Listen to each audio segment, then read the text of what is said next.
So let's look at problem 3. So problem 3 is probably going to be the hardest one.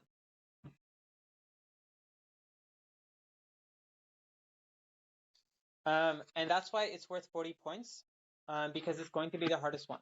And this one should also take you a while, mainly because it's a difficult concept and we haven't had too much time to go over it. And with the stress of everything, it's bizarre. There will be a substitution question on the mini quiz as well. It will be easier. It should be something you should be able to do in under 15 minutes. So like I said, I timed everything so that it should be less than 30 minutes altogether. So technically I shouldn't even be giving 45 minutes, but I know Moodle has problems. So you really don't have time to be like screenshotting them to friends or whatever, because you need to test that you can submit to Moodle, because if Moodle freezes on you or whatever, I am not bailing anyone out. So just note that I will not bail someone out. You have more than enough time. So yeah, you don't waste time doing things. Run and go through the problems. So substitution is a hard one because we haven't really gone through this too much, right? I went over this in one lecture, and substitution is really bizarre. So I tried to choose a problem. So I specifically chose this problem because it's a difficult problem. It's harder than the one on the final exam. And so let's see how long this one's going to take. We're at 28 minutes. And I'm going to purposefully do things wrong in order to kind of see what happens when you do something wrong, and like what can you do to, or like how can we remedy these situations kind of thing, right? So substitution. Generally, when we're talking about substitution, we want to substitute something for something else, right? So the first thing I'm going to want to try, let's say I try this thing inside. So I say, let me try natural log of x.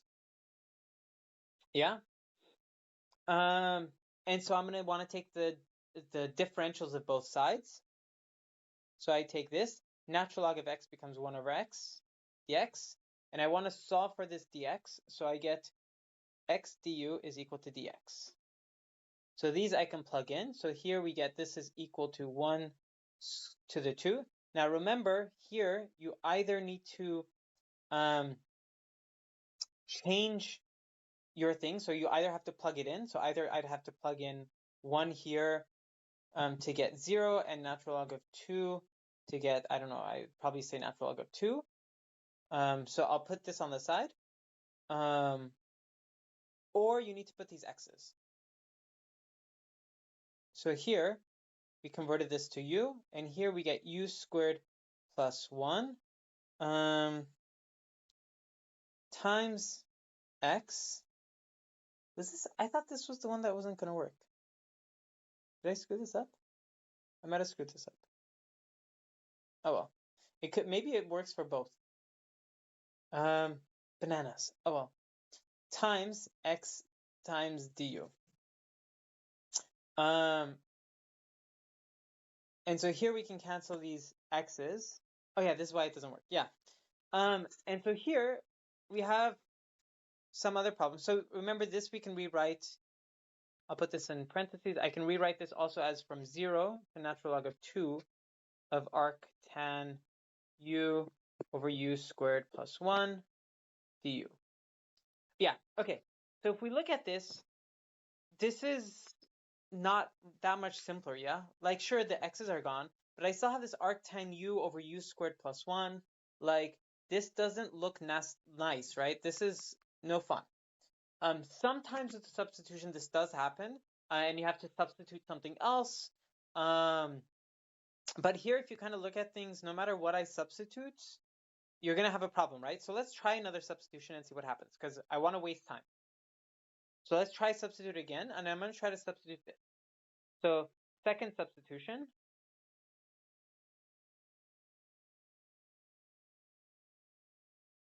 I'm going to let t equal to u squared plus 1.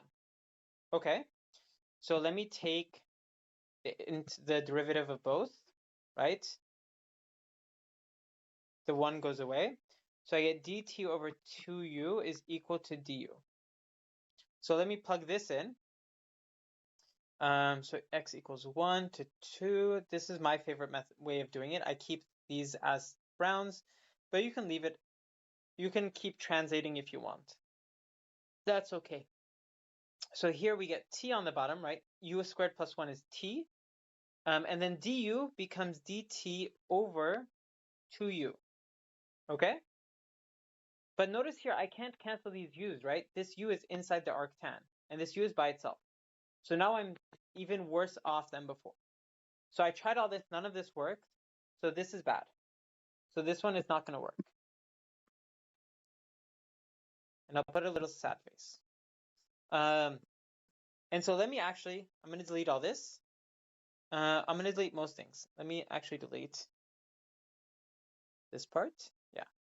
Let me delete this. Let me delete that. And I think I deleted, oh, and let me delete that. Bye. Bye, Felicia. Anyway, so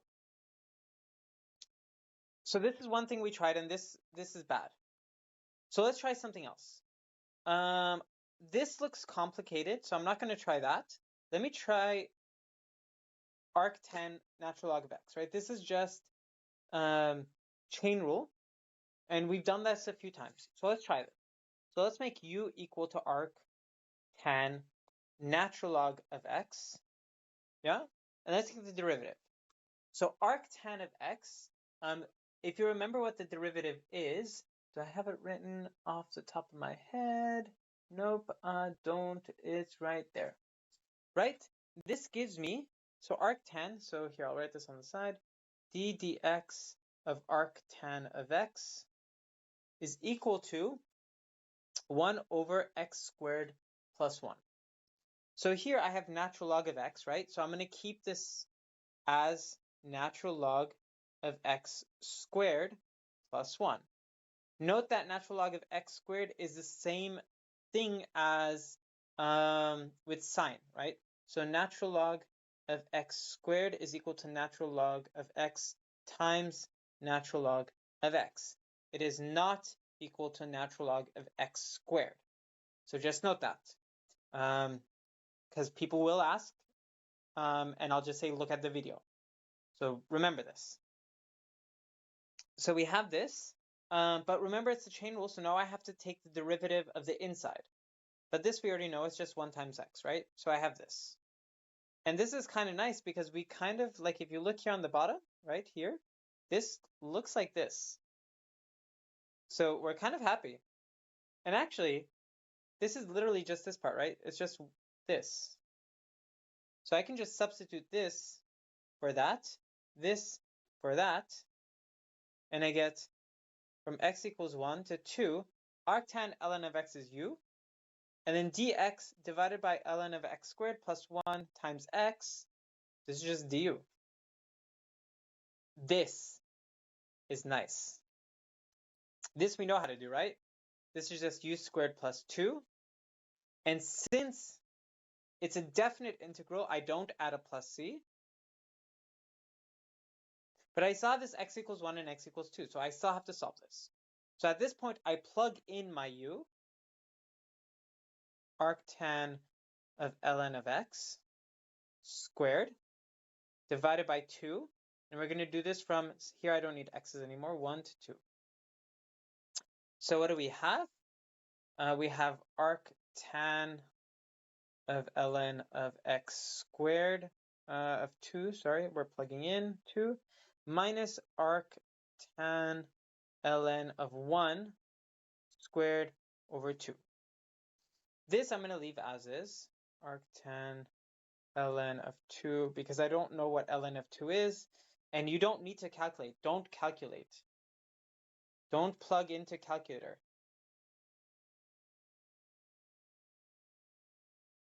I'm warning, on final exam, not on the mini quiz. If you give me decimal answer will lose points. Keep it as exact as possible. Keep exact values. This is better in life. When you get a job, it's better to have exact values than approximate values unless you're specifically approximating. If you're approximating, that's different. But here I want an exact value. So what do we have here on the right? On the right, let me choose a different color. Do blue. Ln of 1 is equal to 0. And then, so this kind of goes to 0, yeah? But then, so what's arc tan of 0? I have it written here on the side. This is just also 0. So here I just have 0. So 0 squared over 2. So really all I have is this. Arc tan ln of 2 squared over 2. And that is my final answer, right? This is an exact number and I'm happy. How long did that take? We're at 37. So 10 minutes.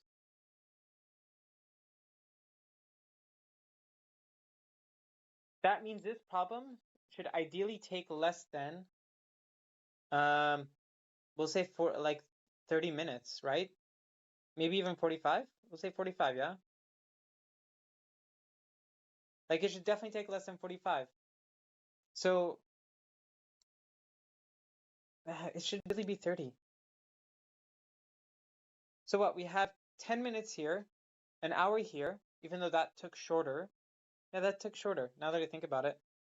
This is shorter, so this, oh no, but because, yeah, never mind, because the thing is longer. So 1 hour, 10 minutes, 1 hour 40, right? So now we're at 1 hour 40 minutes for the exam. And there's only 2 more questions left. The next question, this one is not on the mini quiz.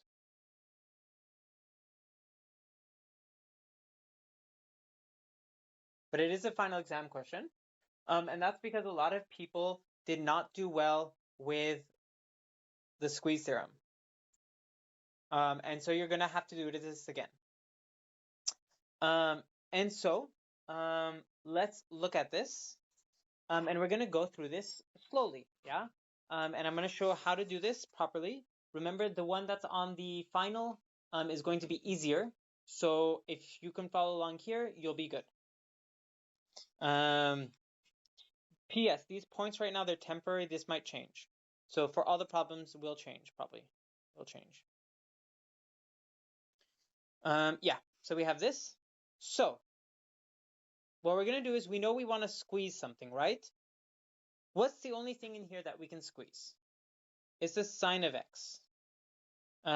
Also, always try to notice when we have a minus sign here, because the computer program I use that generates these always puts this minus sign out front. So just notice that. That's not for the infinity, that's for the fraction. So let's start off with sine. So we know that sine is between -1 and 1, right? When we draw sine, it's always between -1 and 1. But now when I take the 4th root, right, everything is has to be between 0 and 1.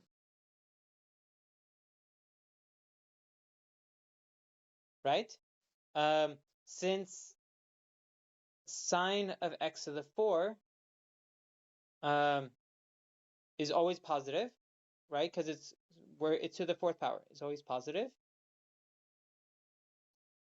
And since we have this less than 4. Okay, so what do we have left? Let's multiply this thing on the right here. And so what do we have? So remember, what we do to one side, we have to do to all the sides. And notice how I start off with something simple and I'm trying to find this function. So I'm trying to find this. So I start off with simple and I go to the end. Some people started off with this and tried to go backwards. You can't do that. You have to start off with the simple and then work forwards. So here, let's do this. So we're going to multiply everything by this.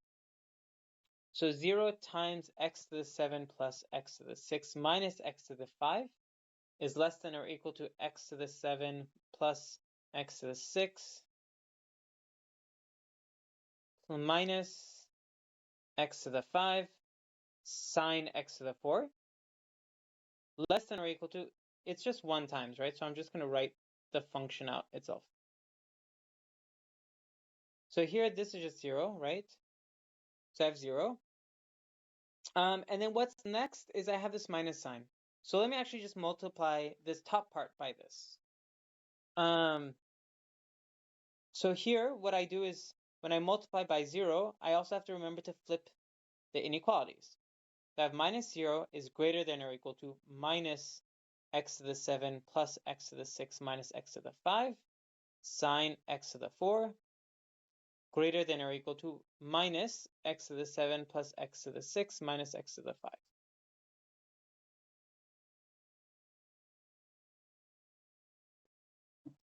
So what's left? I now have to, oh, this is an error. That shouldn't say 6x to the 7. Oh, banana. Oh, well. Let's see. We'll find out if this works. I don't think it will, but we'll find out. So now we have, what's left is we have to divide it by this part. So we're going to divide by the last part. So we have 0 divided by something is going to stay 0, right?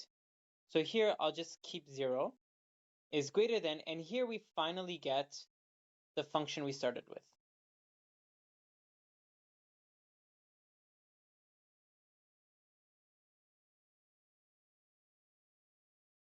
Yeah, it's not going to give me what I want. I wrote this function down wrong. This should have been a 6 up top, not 6x to the 7.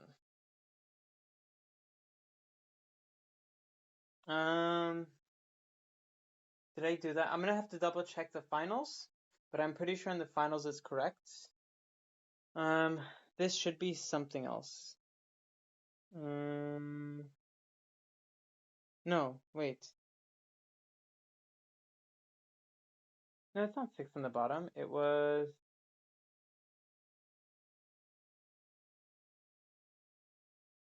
What was it? Okay. We're gonna pretend this is actually 9 or 8. I'm pretty sure we want 8 here, and I just screwed that up. I'm sorry. So this should just be 8. I'll double check right now whether the final is correct. But that needs to be an 8 there. So at this point, right? Oh, I forgot it here too. 8 minus x to the 4 minus x cubed minus 27. So here, we're almost done, right? What's left, we have to look at the limits of both sides. So we're taking the limit as x is going to minus infinity. So let's look at this. So limit as x goes to minus infinity of 0. This is just 0 because continuous function. Okay, so let's look at this part on the right. Minus infinity of minus x to the 7 plus x to the 6 minus x to the 5 divided by 6x to the 8 minus x to the 4 minus x cubed minus 27. And so here I'm going to have to use some rules that we learned earlier in the year, yeah? So here I'm going to divide everything by 6 to the 8. So we get, I'm going to distribute this minus sign because it keeps screwing with me. There we go. Distribute this minus sign. So let's divide everything by 8.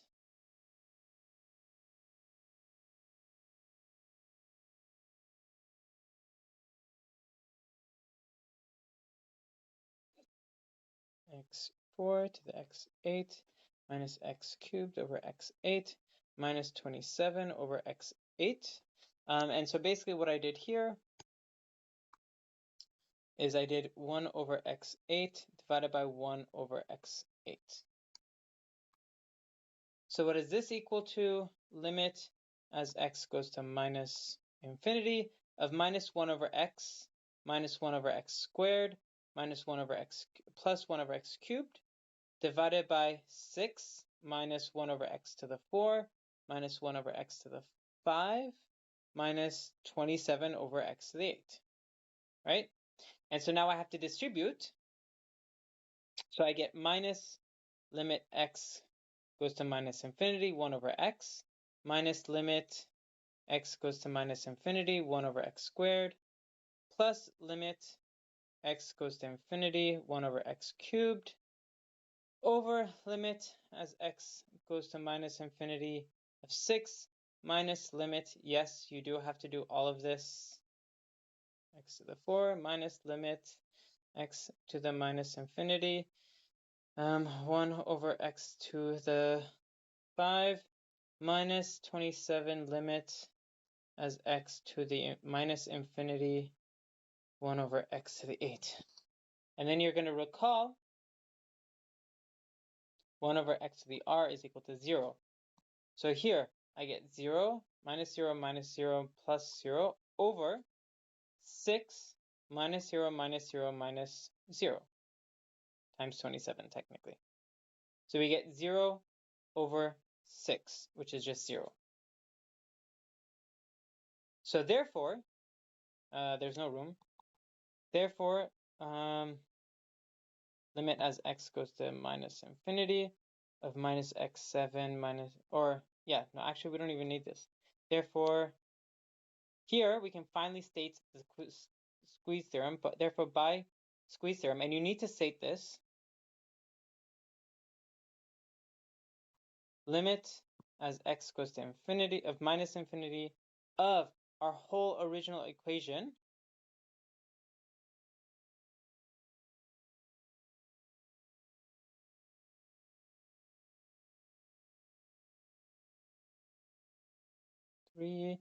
minus 27 sine of x4 is equal to 0.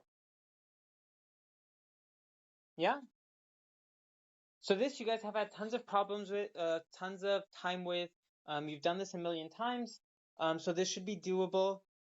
It should take about 30 minutes as well. So we're at an hour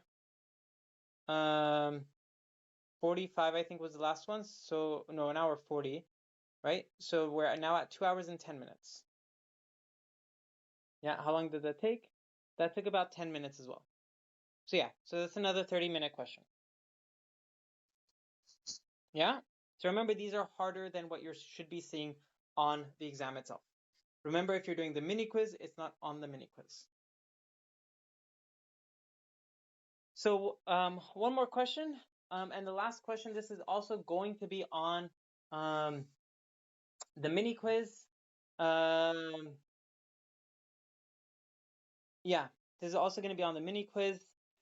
And yeah, so let's solve this. And basically, I'm asking for what the general formula for, why did it go on top? What the general formula for an antiderivative of f of x is. Now, if you just write f of x equals blah, blah, blah, blah, blah, no points. This is bad. You cannot just do this. So let's see how this should be done.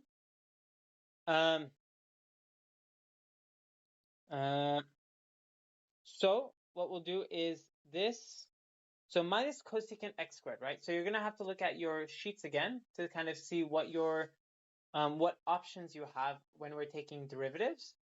And if you notice, cosecant squared, x squared, is minus cotangent. So here, this should give me minus cotangent x, right? And then here, I guess I'll do this part first. This you can split up into two different parts, right? So we have x to the 9 over x squared plus 2x to the 1 over 9 over x squared. This is just x to the 7. And so this part should be easy. This is just x to the 8 over 8, right? I add 1 to the exponent and I divide by 1. So what's this part? This is just, I have to subtract, right? So I get 2 over x to the 2. So I get 2 minus 1, 9. So 18 over 9 minus 1, 9. So 17 over 9. They get 17 over 9. If you want to follow the same format, just remember this is equal to 2x to the minus 17 over 9. So what you can do is so we add 2 times, we'll do this, we'll add 1 to the exponent. So this is going to give me x to the 8 minus 8 over 9. So what does that give? That's just x8 over 9. But remember, we have to divide by the new exponent. So divided by minus 8 to the 9. So this I can kind of think of like this, right? And then I still have this 1 over x natural log of 3. And this we didn't really go over too much in class. But this is present in the notes. So you should be able to do it. And then where did I put it? I'm trying to find it so I can tell you guys where it is. And now even I can't find it. Ah, there. Yeah. It's the one that's right before when we started antiderivatives. So it's in that part. So if you find this, what you're going to see is 1 over x natural log of 3 is actually just the derivative. So maybe this is getting all arrowy. So I'm going to do this.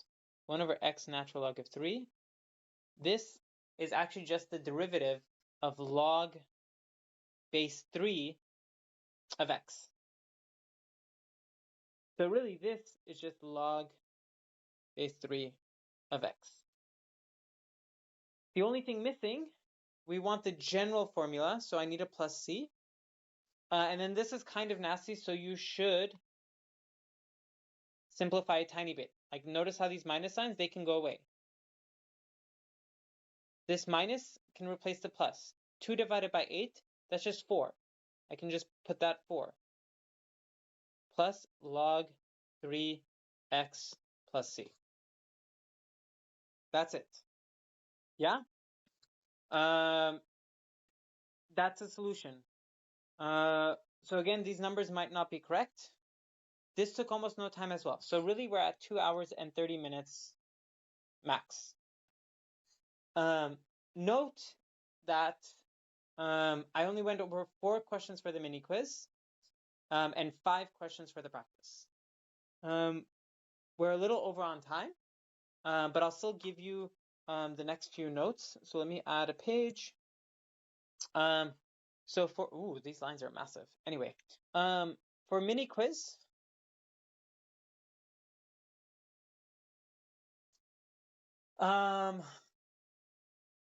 there's one other question.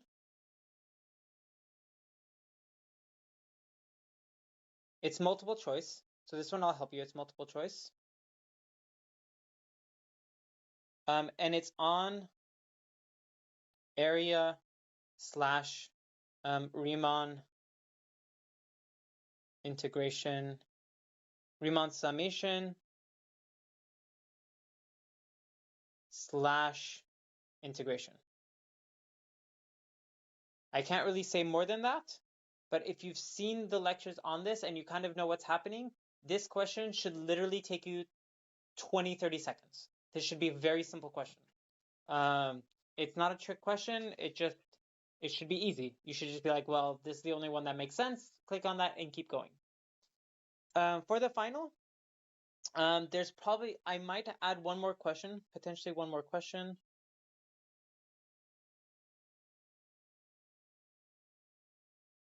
It hasn't been decided yet, mainly because I'm still going through midterm 2 and figuring out how people are doing in whatever.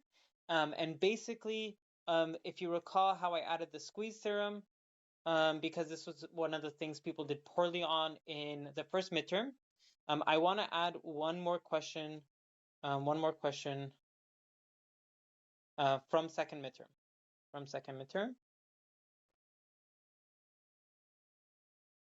But easier. I don't know which question, but it'll be easier than whatever I put on the midterm. And I'll give you guys warning. I'll try to tell you I'll try to put up a practice problem probably Friday or Saturday. And I'll even put up I'll put up a video with it, so I'll solve it for you guys. So don't worry. But just note so far, like the final is supposed to take 3 hours, and we're at 2 hours 30. So there's tons of time. Don't worry. And again, you'll have 7 whole days to do it in. Last time the exam was supposed to, like the exam took 12 hours. You guys had 5 days to do it. And you had a million other midterms. This time you'll have a million final exams, but you have a couple more days. And this should be shorter. As you saw, all these questions are harder than what is on the final. I double checked like 4 times. So it should be okay. If you noticed how each time I put a little mark, if it is taking you longer than that, then stop and double check your strategy. Because sometimes some strategies that you're doing, it could just be you're doing things wrong or you're not understanding something. So that could be a point where you have to just stop and be like, okay, I've been working on this 20-30 minutes and I don't know what I'm doing wrong. Put it away, either look at it the next day, or like go through your notes and like try to read up on it and try some even easier problems and see what's happening and try to understand what's happening. So yeah, so that's the advice. I would say start on Monday as soon as possible, and go from there. And yeah, so hopefully that helps.